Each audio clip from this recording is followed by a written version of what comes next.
Hello, everyone, and welcome to our LinkedIn Live event, a chat and a conversation with CPAs. Today, we're going to dive into the diverse experiences and the perspective of an accomplished professional in the CPA profession. We're going to discuss career opportunities that go beyond traditional accounting roles. Um, Things like mentorship, how to engage students. Our conversation today is with Anoop Natwar Mehta, CPA, CGMA, and AICPA past chair. Is a champion for both students as well as seasoned professionals in the accounting world. Anoop's career it really is a testimony to the power of hard work, mentorship, and a commitment to making a difference. He's going to reflect on his journey, the lessons that he's learned over the years, and his hope for the next generation of accountants. So, this is a conversation that I hope is going to resonate with anyone that is seeking inspiration and looking for guidance in their professional lives. So, again, thank you for joining us today, and I hope you're going to enjoy the conversation. You'll get to meet him in a minute, but first, I am Aroma Hayes, host of this event and founder and CEO of Hayes CPA, a New York City certified women and minority owned business. I'm also a board member of the New York State Society of CPAs, and I'm chair of AICPA's Private Companies Practice Section, the executive committee, as well as a new AICPA Council member. And lastly, I am a regional vice president with NABA. A little bit of fun fact about myself. I enjoy running, and in May of, I think it's over, well, first of all, in May of 2023, I completed a half marathon, the Brooklyn Half Marathon. And then my my one and only marathon was in New York City, and that was in 2010. I ran the New York City Marathon. I do not know how I managed to complete it, but I did finish it. So, with that, let us get to meet our guest for today. Anoop Mehta is the immediate past chair of the American Institute of CPAs. Over his career, Anoop has served in several volunteer roles: the AICPA Board of Directors, the Association of International Certified Professional Accountants, Board of Directors, AICPA Business and Industry Executive Committee, the AICPA Political Action Group, and the AICPA Council. Currently, Anoop is the Chief Strategist for the Analytical Mechanical Associates, Inc. This is where he works with, he's actually worked with a lot of government and commercial organizations solving some of the toughest engineering, science, and business problems. So, Anoop, let's get to meet you. How are you today? Hey, good morning, good afternoon, depending on where everyone is. It is absolutely a delight for me to be here with you, Rame. You know, I'm a big fan of yours. I Oh, love everything that you do and what you're doing for this profession and giving back. So, thank you. I want to take this opportunity to thank you for your service and what you've done. But like I said, it's just an amazing opportunity for me to be here with you. So oh no, excited. it is my pleasure. It's a privilege to have you grace this LinkedIn Live event. So, but first of all, before we go into your technicals and the things they do, I want to if you would like to share a fun fact about yourself. I always like to get a little bit of something that nobody else know, or that a lot of people do not know apart from your family members. Well, fun fact: I am very much involved, and I love martial arts. I've been doing martial arts for probably around 40 plus years, and I actually operated my own school for a while until the pandemic, and I'm hoping at some point to be able to open up the school again. as you can imagine, I've been a little busy last few Of years. course. And so I am looking forward to going back and doing that again. I love martial arts. I think I attribute a lot of things that I've been able to do in the profession, in my personal life, and in professional life because of the martial arts. So, very much enjoy that aspect. And then, of course, I also love golf. Uh, I try to get out there as much as I can. I'm not a good golfer, I can tell you that, but I really, really enjoy being out there, in the open fields and just being around friends. So I enjoy doing that. That's great. That's great to hear. So I'm going to be getting a lot of inspiration from you in both of those activities. Martial arts. I don't know anything about that. When you open up your another business for martial arts, I might be one of the your students who's going to sign up for a class or for a lesson with you. I know it takes more than a lesson to be good at anything, but I'm going to sign up for classes with you. Same with golf. I'm also a novice golfer, so I'm still honing my skills in golf. So I don't want to put myself out there until I really, know what I'm doing. So, but how long have you been golfing?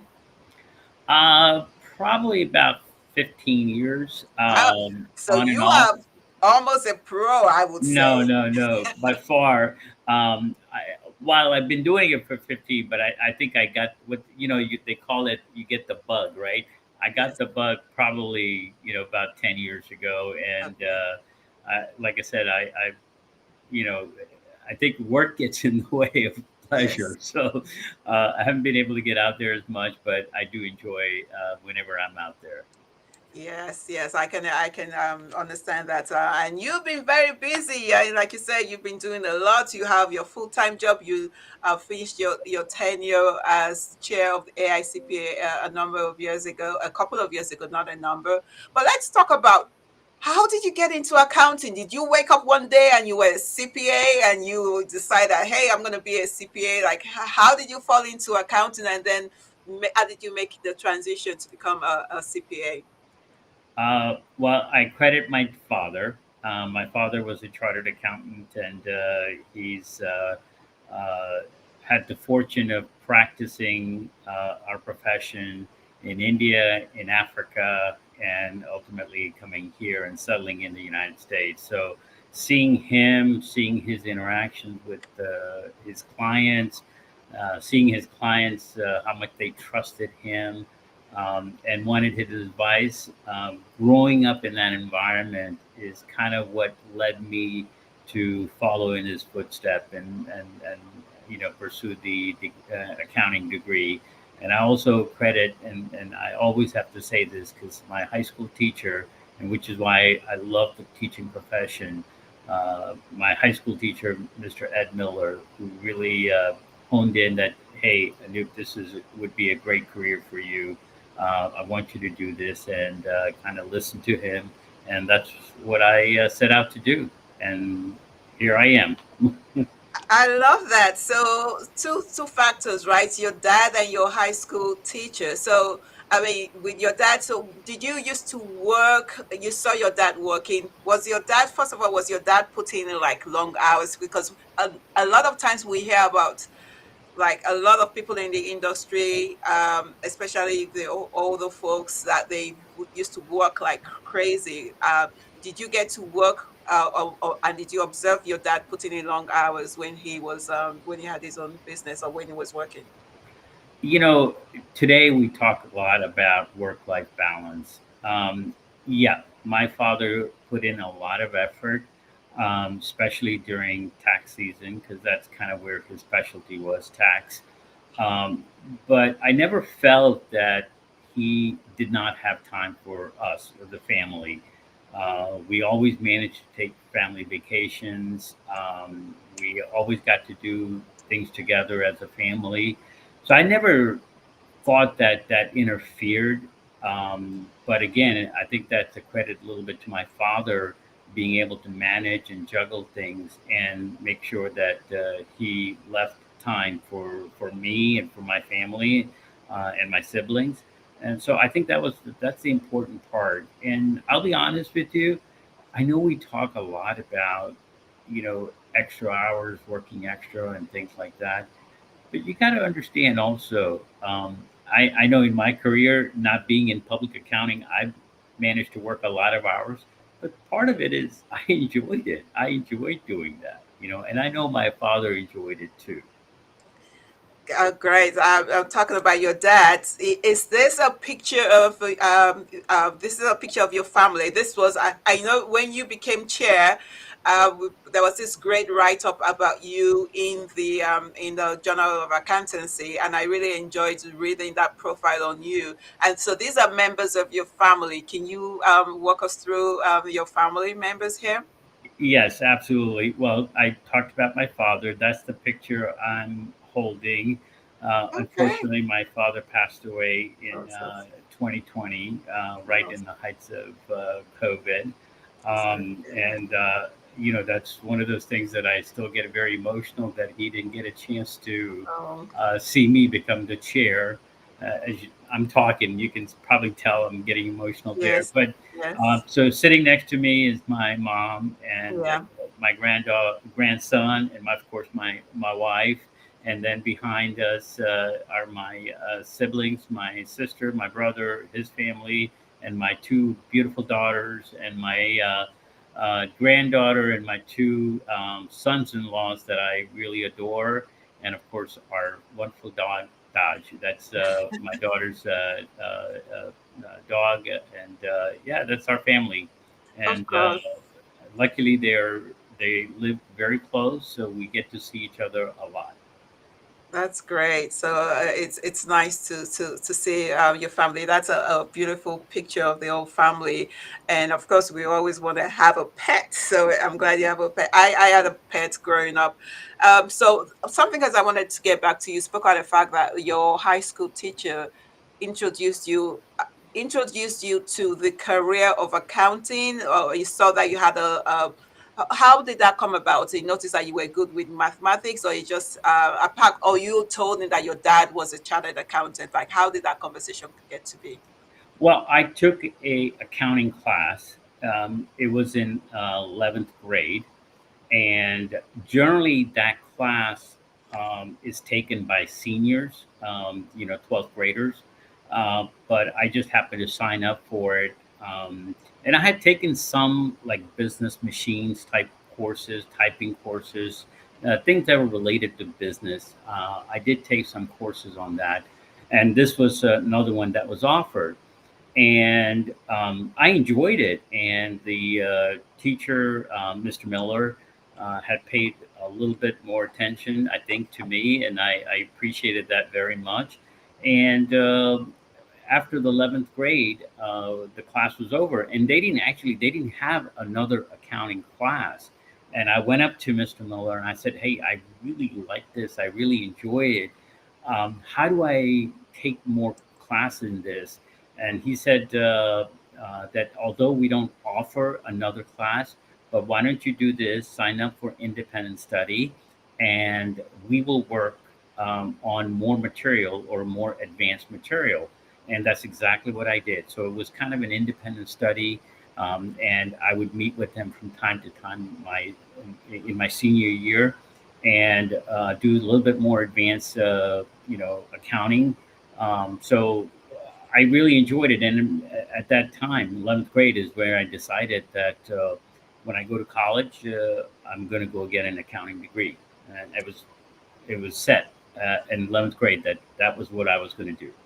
That's great to hear. So I don't know a lot of. There are some CPAs who knew early on in high school that they wanted to be an accountant. I think Kimberly Ellison Taylor, if I remember correctly, I think she said she knew that accountants count money, so she knew early that that's where she wanted to be in charge of that, and that's what she wanted to do.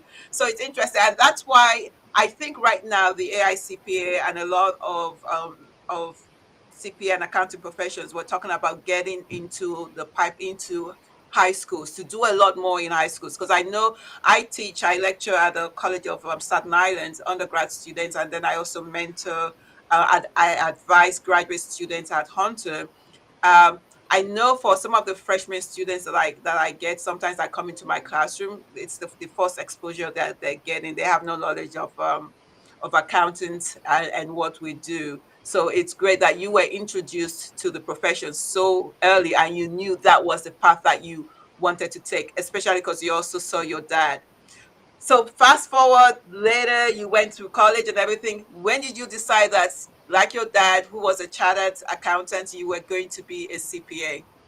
Well, I mean, now, I went to college in the 80s, early 80s, and back then, I don't think there was any choices in the sense that once you get your accounting degree, you were going to sit for the CPA exam. I mean, that was it. I mean, I think in today, I think there are, our next generation, this generation, even the one previous to me, they kind of had options. They said, well, should I sit for the CPA exam? I'll do my accounting degree, but do I really need to sit for the CPA exam? So back then, there was really not a choice. I mean, everybody I knew who did accounting, sat for the CPA exam, and which is exactly what I did right out of college. I sat for the exam, and I think you probably heard that story that I took it a few times and I didn't pass, and I actually decided that maybe the CPA was not for me because Mhm. wasn't able to pass the exam, and remember I was in the private industry, so that also factored in whether do I really need to sit for it or do I need it, and then I think I was away for 3 years. And deciding whether really, should I go back, should I not go back, and whatnot, until family convinced me that I should go back and sit for the CP exam. And after a 3-year layoff, I actually went back and decided I was going to sit for it one more time, Yes. and luckily I passed. So that Oh, was actually my story, and I'm glad that I did that. I'm glad I yes. went back and sat for it because I really believe that getting that CPA at that age really changed my career, the trajectory of my career, and I was able to do so many different things that I don't think I would have been able to do without the CPA. I am so glad to hear that you shared this story with us. I love it. It's so inspirational because we hear about folks who give up and don't take the CPA exam. I did not, when I first got my bachelor's, wasn't sure that I wanted to do my CPA. But I had some professors in my college who had the CPA credentials, and that's when they turned me on to it, the profession, the CPA profession credentials, and then I knew I was going to sit for the exam. So, what would you say, knowing that you went through a lot of challenges in passing the exam? And I hear of sometimes students who or young professionals who get frustrated, they get their bachelor's and they just decide, oh, it's just too difficult. Then it's not worth it. They might decide that they might get a master's if they want to go further, or they just they stay with a bachelor's degree. What would you say to young professionals or students who are still struggling with passing the exam, and that they shouldn't give up? Because look at your success story. That's an amazing inspirational story. I think the biggest thing is the effort. Um, and, when I passed the exam, started to reflect on the times that I didn't pass. And the issue really was that I don't think I put in the effort when I didn't pass that. And when I put in the effort, I passed it. And so as I go around, as you know, that I've gone to a lot of universities, I've spoken to a lot of students, and one of the things that I mention to them is that it's a passable exam. It's not a hard exam. It's not an easy exam. It's an exam.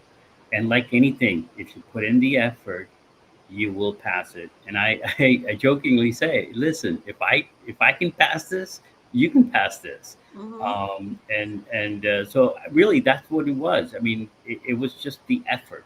You have to be committed. you have to devote the time, necessary time to study, um, but it is achievable. Everyone, it is achievable for everyone. It's just the effort part. That's it. Great, great. Thanks for sharing that. So I know that right now we're gonna come back to your volunteer efforts in the profession in a minute. But I know right now you are the chief strategist at your firm, at your company.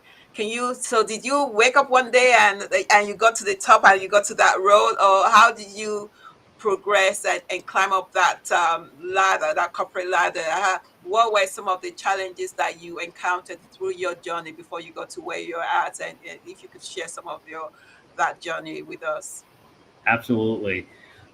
So I actually started working for a aerospace company um, in college, and the company had just started. It was only a 2-year-old company, and it happened to be my father's client, one of my dad's clients.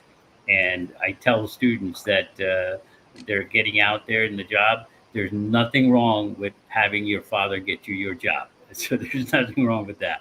So that's really how it started. And I started as an intern, coming in during semester break, working full time, and then during the school year, I would work only part time. And then by the time I graduated, the company had grown from person company to roughly about 25-person company. And the owner, the gentleman who's the president of the company, asked me if I wanted to stay on. And I enjoyed the work. I enjoyed the purpose, what we were doing. We were working for NASA. We were working for the National Oceanic and Atmospheric Administration, really understanding how our wonderful planet works, what impacts it. So I really got to work with some amazing, amazing people, true rocket science, right? Wow. Scientists, true rocket scientists. And I saw their passion for our environment. I saw their passion for, people, mentoring and all of those things. And that's the environment that I grew up in. And I really enjoyed that. And I said, well, wasn't necessarily looking for a job. I had just graduated, and the gentleman asked if I wanted to continue. And I said, sure. I enjoyed the work and I enjoyed the people. Um, and so, that was a little bit of a factor because, I was progressing. Remember, Mhm. I said that for 3 years, I kind of gave up in the sense that, after I couldn't pass the exam, that was a little bit of a factor that, I had a good job and I was working. So that factored in, do I really need to go back and sit for the CPA exam? So I was progressing, the company was growing, I was getting a little bit more, responsible duties or responsibilities, a little bit more authority. And then, as I said, I decided to go back and sit for that exam one last time. And I truly believe that passing that exam really changed so many things with me. And people at work, even though I was working with rocket scientists, um, once they found out that I have those letters behind my name, CPA, they looked at me differently. Even though I don't think I was doing anything different, but they looked at me differently.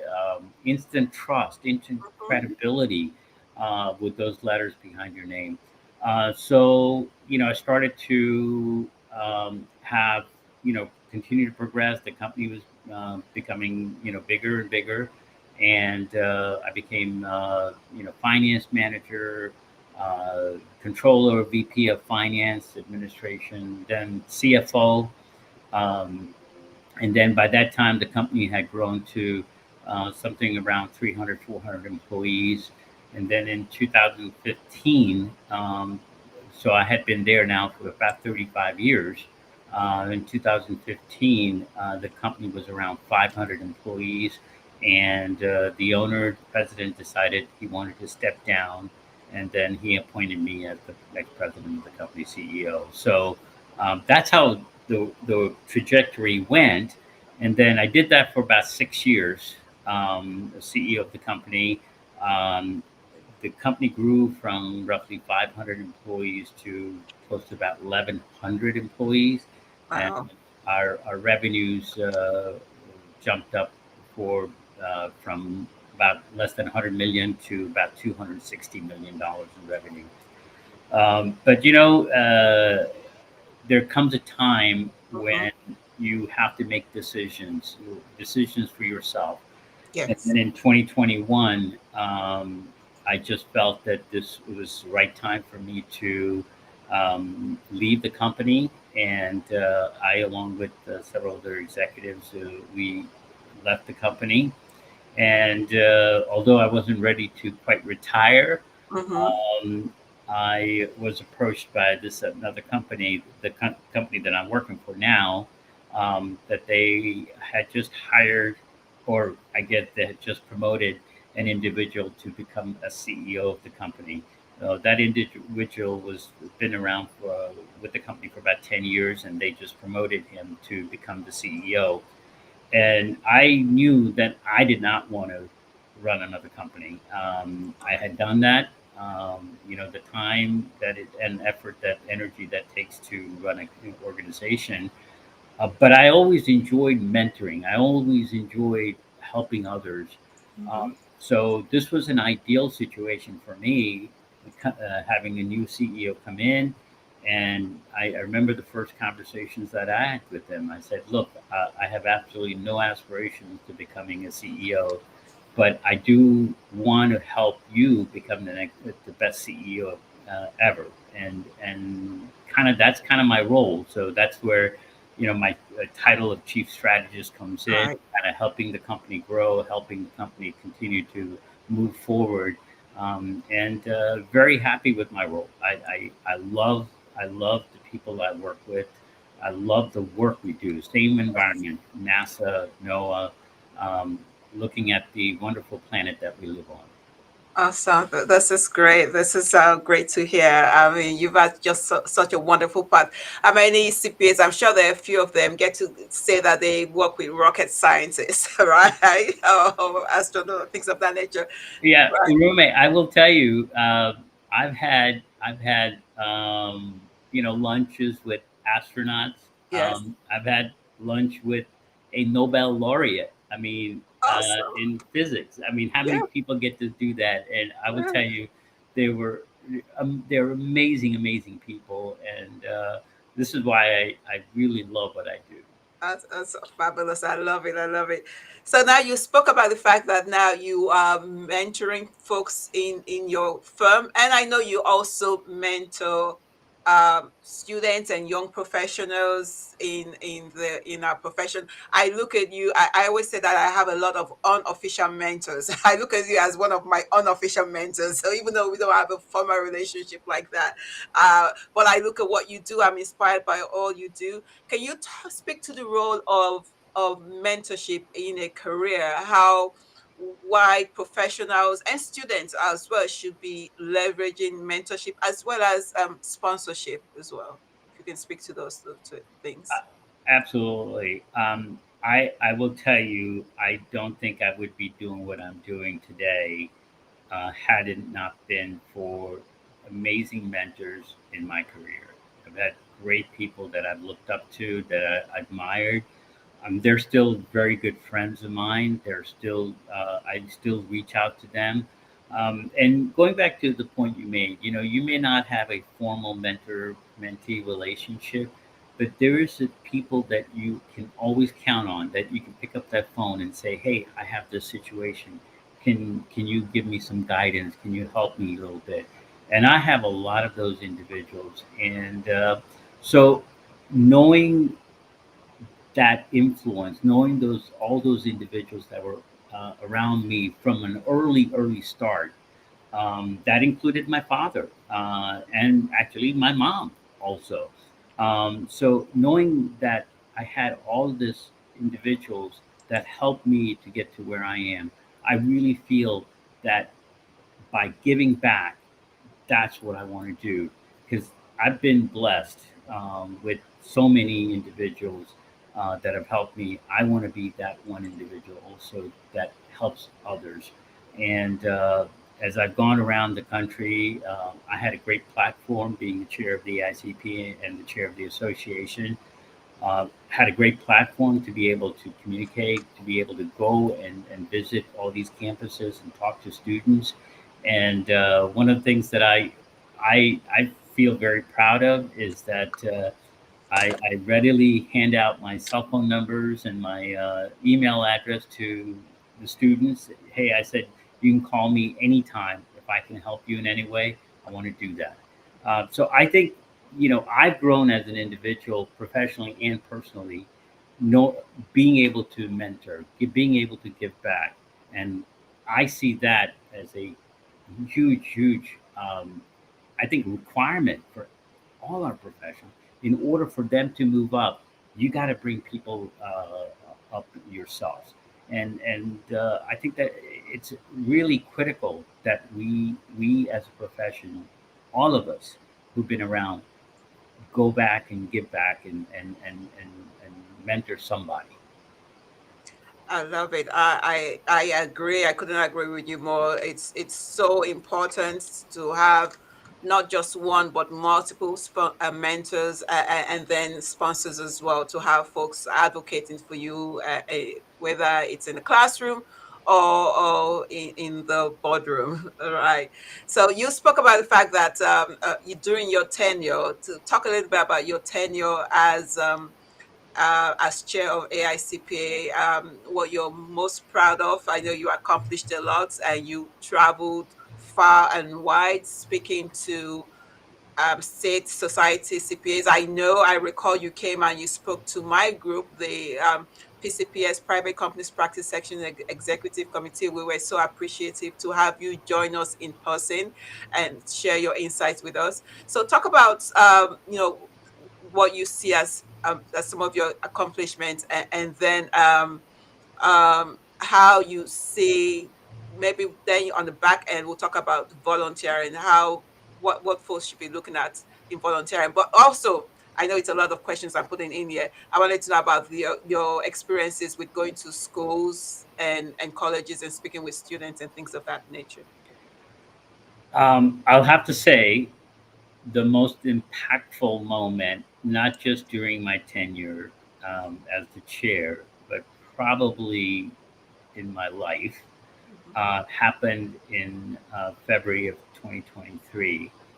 I had an opportunity to visit a city in India Mhm. where I got the chance to speak to 3,000 students Wow. from ages 6 to 16.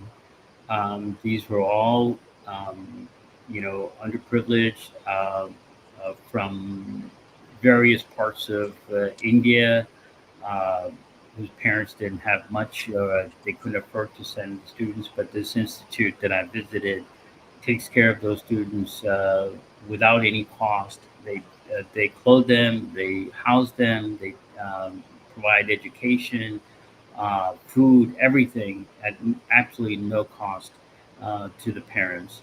And I got a chance to visit that, and I was so moved that that a place like that existed that really looked out for the next generation. So I got a chance to talk to those students, and I'll be honest with you, as I was walking out, yes, there were quite a few tears in my eyes.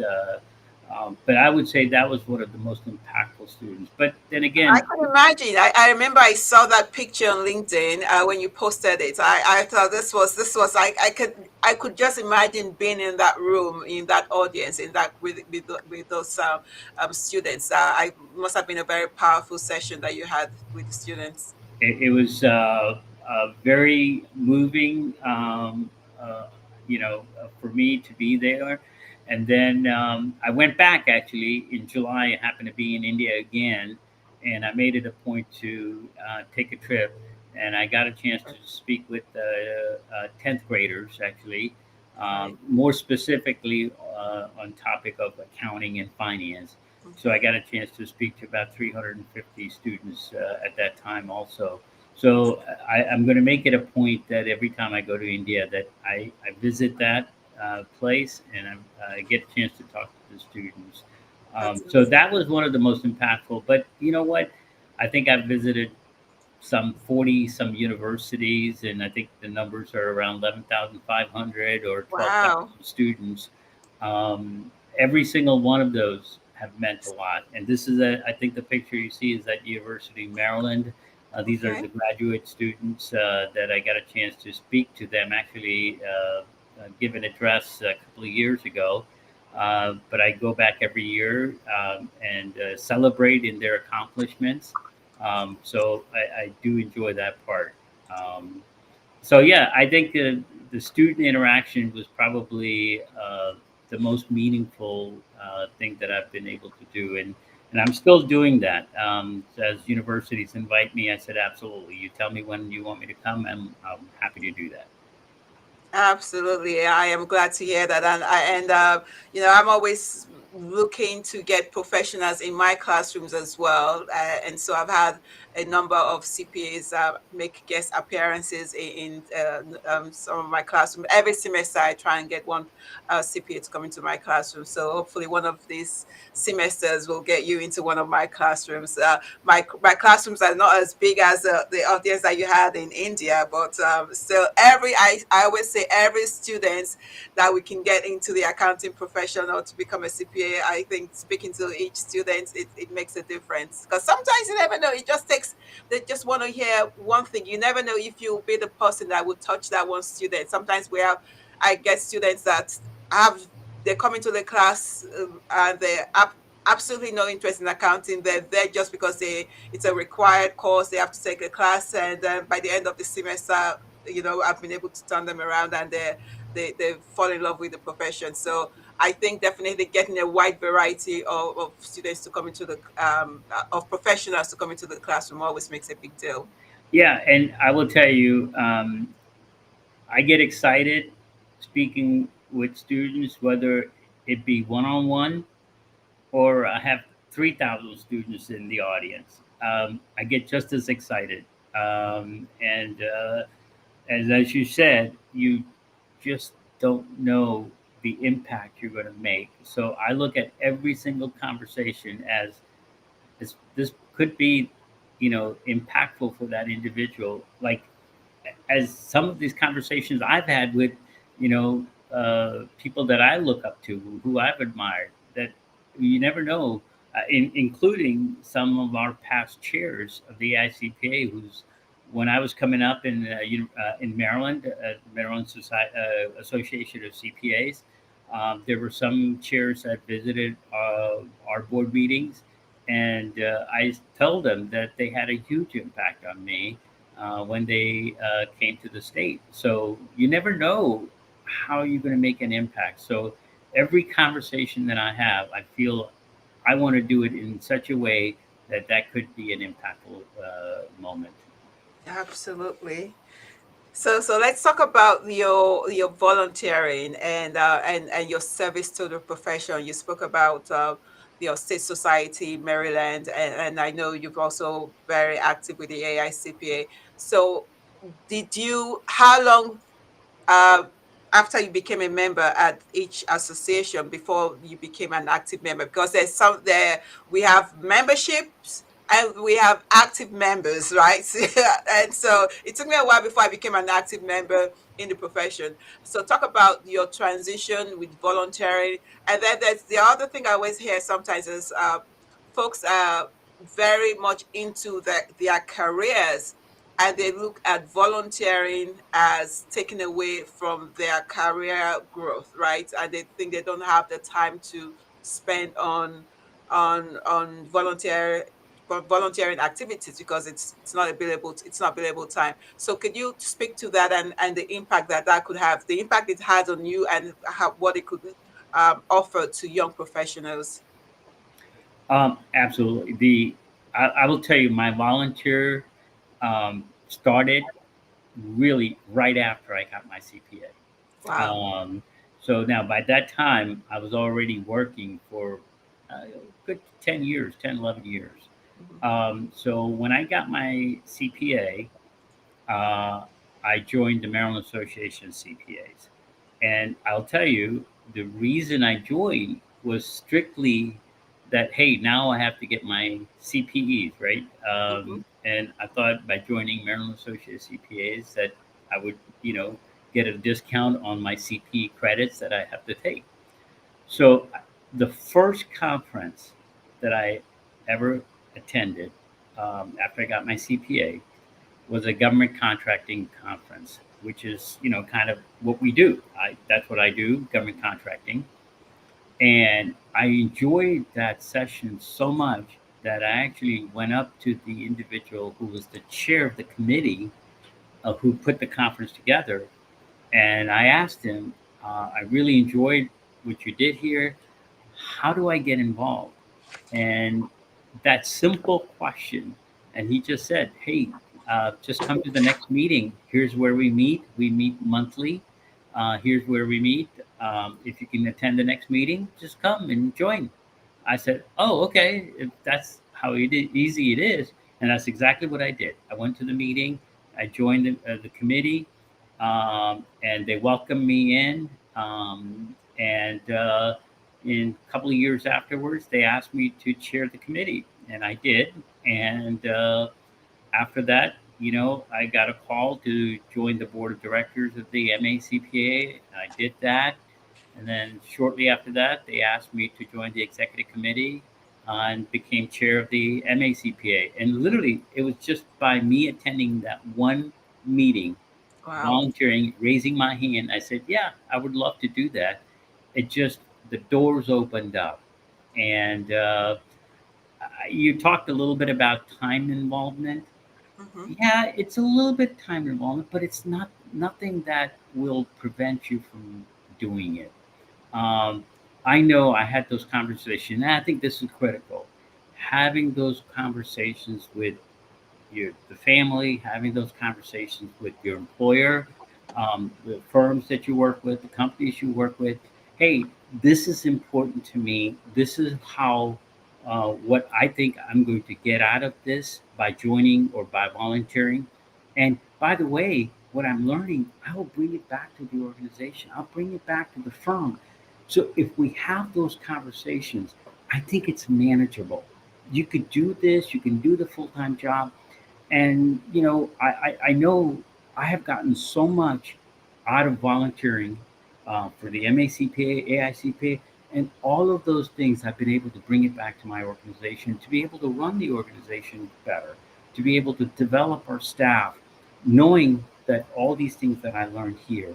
I think those are the conversations you have to have, and I think that's what's going to allow you to be able to manage the work-life balance, to be able to give back to the profession, and in a way of volunteering.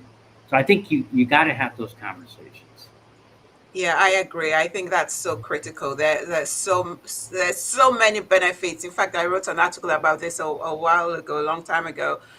So many benefits, and sometimes we think that folks ask me, they're like, "When do I have time to do other stuff? Because I do so much and I volunteer so much." For me, it's not work. It's not volunteer. It's like it's when you really enjoy it and you are actually getting. I'm not doing any of this stuff to get benefits, but the joy I get from it, it's just it's professionally rewarding, it's personally rewarding, and it's giving back. So I don't look at it as a lot. And so what I say to folks is like, if you think that you will not have the time commitment, maybe stick with one volunteer effort. Start with that, get that under your belt, and then as you get comfortable with that and you feel you can add another role, then go and become involved and engaged with something else. Yeah, and I think the other thing is all these organizations that you're volunteering for. I know the New York State Society of CPAs, the Maryland Associate of CPAs. I know when I joined the executive committee and knew that in 2 years I was going to become the chair of the NACPA. I tell you, the the uh, the executives, the team at the MACPA. I know I had those conversations, and they one thing they always said, Anoop, we always have your back. If there are things that you can't make, there are events that you cannot make, don't worry about it. We'll back you up. And I think people need to realize that when you're volunteering for the organization also has your back. So there things come up. I know that. I mean, if you're in a so, you have to produce a report for the your company that you're working for, or you gotta if you're in a public accounting, let's say you got a tax return due or an audit due, and you can't do certain things. I know the organization will have your back. And I think that's the key that people need to understand that, by volunteering, you're not out there and left out there to dry, right? I mean, the organization will support you. So true. I agree with that. And there's a lot of takeaways that you get doing that. So, talking about volunteering, this was, actually, this, I want to talk about this. I meant to show another picture, but this is actually a good one. Let's go into this. This was at the AICPA Council, I believe, was it in March or earlier on this year or May? It's May. Yeah, it May, was May. May. I knew it was an M. So in May of this year, and this was you and the immediate past chair, Okori Ramsey, exchanging a few words on stage. I just love the camaraderie between both of you. Can you speak to how the dynamics of your professional and personal friendship and how and how by volunteering you get to actually I've heard so many stories of folks who now have lifelong friends from colleagues they've met in their volunteer roles. Yes. Well, that's a Corey Ramsey. That was when I finished my nominations report. That was going to be my last act as the past chair, immediate past chair of the AICPA, and then pass the baton on to Okori to become the past chair of the AICPA. And I will tell you, it is just friendship. Okori, I love that man. He is amazing, and we had a wonderful, wonderful time together. And just his personality, I've learned a lot from him, seeing how he interacts, and absolutely what you said. It's lifelong friendship. And similarly, I have quite a few of the past chairs who are my literally lifelong friends. I talk to them regularly. I get their advice still on a regular basis. So volunteering also has that. Well, this is another one. Bill Paroli, my dear, dear friend, Bill Paroli. We stay in touch constantly. The young lady that you see in between Bill and I Mm-hmm. was someone I met at the Leadership Academy, the year that I spoke at Leadership Academy, Mm-hmm. and we still stay in touch. Even after 3 years, we still stay in touch. And then the other young lady who's been very active in the profession. So yeah, this is a little bit of a fun part. We still get to hang out. Yeah. So good. So we spoke also about council, and this was you and I at council. I'm a new one of the newbies at council, and then also this was the you with the new board. So can you speak to us about the role of AICPA council, the role of the board members, and then your newest project that you are working on, which is a very big ask, filling the shoes of our outgoing CEO, which is huge shoes to fill. So maybe you can speak on those three things. Yes. So, of course, council is the governing body of the AICPA, and you have elected members and you have appointed members. And basically, the council consists of individuals from all the states and territories. Also, some that are at large members, basically, those that are nominated by the nominations committee. So overall, I think we have 265 members of council, And like I said, they are the governing body of the Mhm. AICPA. By the way, that also includes all the past chairs of the AICPA. So Oh, I still okay. have the privilege of being on the council in that way. Oh, that's so. You become a lifelong member of council once you are a past chair. Oh, that's good Yes, to know. I did not yes, know that. yes. I'm one of the new at large members. So. Yep, yep. In fact, Rume, I was on the nominations. I chaired the nominations committee. Oh yes, that is Uh, right. I got a call from you. I was so excited. I couldn't believe it. I was like, "Oh my gosh, this is like amazing." Well, and look, this is a credit to you. I mean, you have done amazing work, and it was uh, it was a no brainer from my end. Hey, to nominate you to the council. Thank you. And So then, that's the council, and hmm then of course we have the board. hmm Now we have one board. The board is the association board. So you have on the board folks that are from the governing body AICPA, and then you have folks from the governing body of SEMA that are on the board, and we have 26 members on the board. And again, represent not only the United States but represent the entire world because we are a global association now. yes, Um, and the other picture that you showed, those were all the individuals that were appointed to the board of directors. And I will tell you, I was, and I hope nobody takes this the wrong way, but I was so proud. And I think this is the first time that we had all fabulous women that were nominated to the board. First time ever, I think it was all women. absolutely. So, and I know all of them, and I am so thrilled um, with the direction of the association, knowing that these individuals are on the board of directors. Awesome. So that's the board, and I got a chance to serve 3 years on the board, and then 3 additional years as in the volunteer leadership position, which is the Correct. vice chair, chairman, and then the immediate past chairman.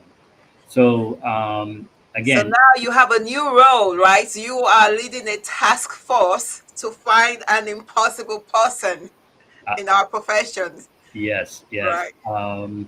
So one of the, I guess, as the past chair, just the timing, how it all worked out. I am chairing the committee uh, to search for the next CEO of the association. Um, and Barry announced his retirement in May, and since then we've been really busy, and we are on schedule. And I think I laid out the timeline at the council meeting, which is public. What we hope to do, and we hope to have a new CEO appointed sometime during late October, uh, early November. So there's a little bit of an overlap. As you know, Barry's last day is December 31st.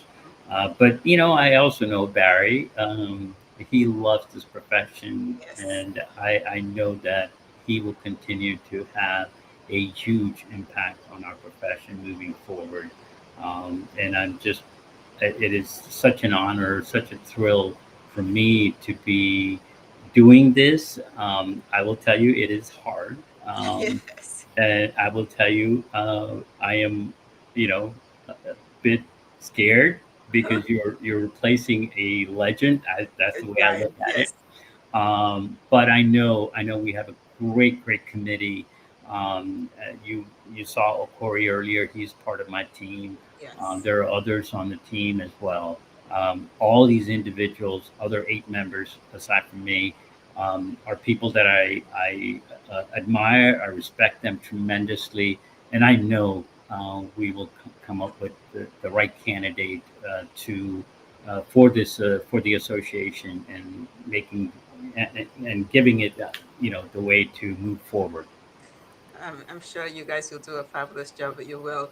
But talking about a legend in the profession, I know you've done a lot in the profession, and I believe you've received a number of accolades and awards over the years. And I know you recently received a couple of awards. Maybe you could not sure. I'm looking for an award. You received an award recently. Which one is it? If you could talk Oh yeah, to us this about. is the one. Okay. This is the Maryland Space Business Roundtable. This is an organization that actually I was the president back in about 10, 12 years ago. It's an aerospace association. All the companies, whether it be large like the Boeings of the world or the Lockheeds of the world, are members of this, along with the small organizations. So I volunteered. I was on the board of directors for a few years, and then I was nominated to, elected actually to become the president of this organization for 2 years. And then just about 2 months ago, I think they had their annual gala, and here I was presented with the Lifetime Achievement Award for the what I've done for the aerospace industry and what I've done for the organization. So very excited that Yeah. that was happened. Congratulations, well deserved. I think that that's awesome. So, and I cannot believe we're almost running out of time. We're almost getting to the top of the hour. So I cannot let you go without hearing your thoughts about the the the fact that a lot of CPA firms now they're shying away from DEI, from their DEI initiatives. What do you think about that, and how do you see that affecting our profession? I I think it's a big mistake, and I think from a standpoint of I think studies after studies have shown that organizations that focus on DEI are better off. They do better. Um, I think one of the reasons they do better is they get different perspectives, and when you get different perspectives and different thought processes, different from different individuals, it makes the organization better. So yes, I know what has been going on, and I really caution in firms, organizations that this is a huge mistake if they uh, start to diminish their focus on DE&I. I know what this can do. I know the impact it can make, and I know earlier I spoke about our organization, the company that I work for as the CEO. We grew 160% in revenues in about 6 years, and one of the reasons we did that is because we took a hard focus on making sure that we're developing the next generation of leaders, which included adding diversity into our leadership, making sure that we continue to grow women leaders within the organization. And when we started to be intentional, we started to do those things. That's when we started to see returns. And again, it's just the right thing to do. Exactly. I couldn't agree with you more. It's I can't believe that folks are stepping away from this and moving in other directions. It's all around.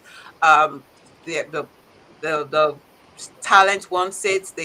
Who wants to work in an homogeneous society? Nobody lives in an homogeneous society, right? So, like when you think about everything that goes into it, this is something that they should be doing proudly and strongly, and that's going to help us solve also what the pipeline. One of the Exactly. issues, the big thing that we have right now is the pipeline issue, right? Filling the pipeline for the profession. How would you tie it in also to this struggle that we're having in trying to solve the pipeline problem in the profession? I Because think we that have a lot of folks retiring, right? yeah, absolutely. I think the profession as a whole um, has embraced diversity, but we can always do more. Hmm. We can always do more. And I think this is why I really like organizations that are focusing on this. And I know your efforts to do that have been phenomenal. This is one of the reasons I love Akori. Akori has also been really laser focused on that. My good friend Kimberly, all of us together are working towards that, and I know we can do that. And one thing I didn't mention, maybe I don't know whether you're aware of that, but um, I took over as the chair of the National Commission on Diversity and Oh, I did not Equality know that. for Congratulations on that. yes, for the AICPA. Kimberly, her term was over, and I'm following Kimberly, and it seems like I'm following Kimberly everywhere, which is actually not a bad thing. Not a bad thing. Not a bad thing. Oh, well, thank you for that. We are almost at the, well, we've got a minute to go. So let me give you a couple of quick fire rapid questions I always ask. So one word answer. So this is one of my favorite interviewers was the late James Lipton. And then he used to have a lot of questions they would ask. So what is your favorite word? Your favorite word? Passion, Passion. Love it. What is your least favorite word? non-inclusivity. That's an affidavit word. I love it. Non-inclusivity. What was the last movie that you saw? Deadpool, and what was that? I forget. Yeah, Deadpool. It was just last week, actually. I forgot the name now. I know. I always forget the names of movies. The last movie I saw was on a plane on a flight. I haven't been to a movie house in a long time, but I saw a movie on an airplane. I can't remember what the title was. What was the last book that you read? It was by Pascal Finetti, on disruption. It was, Okay, yep, it was really good. great. So, if you could have been in any other profession rather other than this CPA or accounting profession that you're in, what other profession would you have liked to been in life? Oh, it's easy. Architect.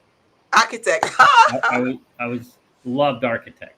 I love architects. Well, my older brother, one of my, actually, I have two brothers who are architects. So I think that's a great profession. So, any final thoughts that you would like to share with the audience today? Well, we covered a lot, but We I did. leave that with the audience that look, if you have an opportunity, if you can find an opportunity to give back and volunteer uh, in the profession, and it doesn't necessarily have to be in the profession, it could be anywhere, whether it be a community organization, whether it be a faith based organization, it doesn't really matter. Really find the time to give back, and I know you will get back in multiple folds. Ah, I love it. So, folks, this wraps up our fireside chats. So, let me know if you know of a CPA that you would like to hear from in the future, and I will work on it to make sure it happens, to try and make it happen. I want to thank our guests. Anoop Mehta, thank you so much for being here. Until next time.